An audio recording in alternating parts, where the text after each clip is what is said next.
All right, week 9 of the semester. Boy, it flies by.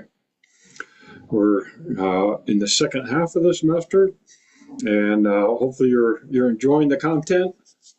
And this week we are talking about combine testing, which actually sets up the next class in the spring semester, where that is focused on performance testing itself.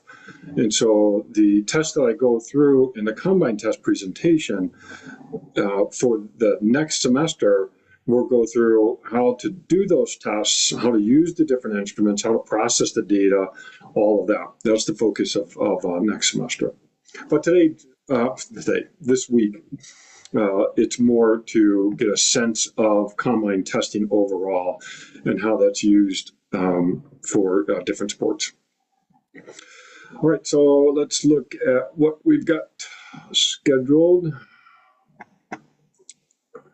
Let's do this one. All right, so this is the week. I'll add this link once we're done here. Combine testing, this is me giving a presentation, giving an overview of combine testing. Then I included a interview I did with Dr. Cordero Roche, who's actually here right now. But I interviewed him when he was working in the sport industry. And he was working as a sport performance professional. And so it's good to hear his perspective of working with a professional team and as a sports scientist in essence. And then I included a presentation here that Mark Fitzgerald, he is the sport performance director for the Las Vegas Desert Dogs. And he came in and talked to our seminar about sports science and what it's like to be a sports scientist or a sport performance specialist or whatever the title is. And he had a really good presentation where he gave a good understanding of what it's like to work in this area with the sport industry. And then I just gave a couple of fun videos, one from Vald. That's a company that we use their equipment in combine testing, and a lot of sport teams use this type of equipment as well.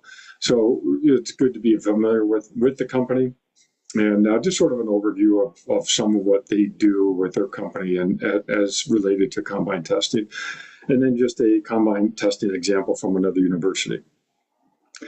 The two papers to read this week, Teramoto and colleagues, predictive value of National Football League scouting combine on future performance of running backs and wide receivers. Interesting read. Don't get lost in the stats, okay? There's a lot of statistics in here, regression modeling, correlations, what have you.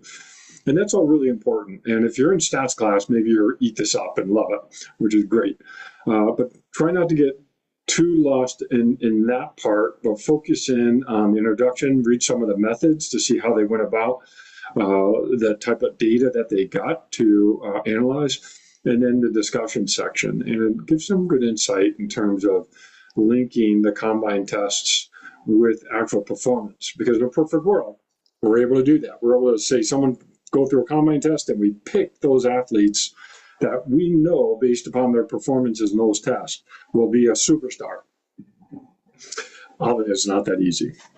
And so that's part of what this paper talks about is, well, okay, here's a couple of tests that may have some predictive values, but overall it's sort of dicey in terms of what's going on with predicting success in this case, the NFL.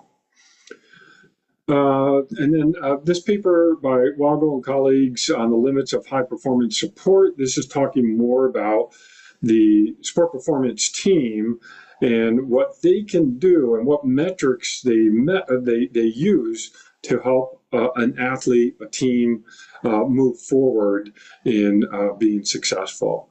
And so it's not combine testing per se, but it's the same type of a battery of tests that you would do to start identifying maybe a limiting factor that limits a performance, and then you design a training program for correction of that limiting factor. Maybe it's something that you need to do, get stronger in a certain area or type of movement or what have you.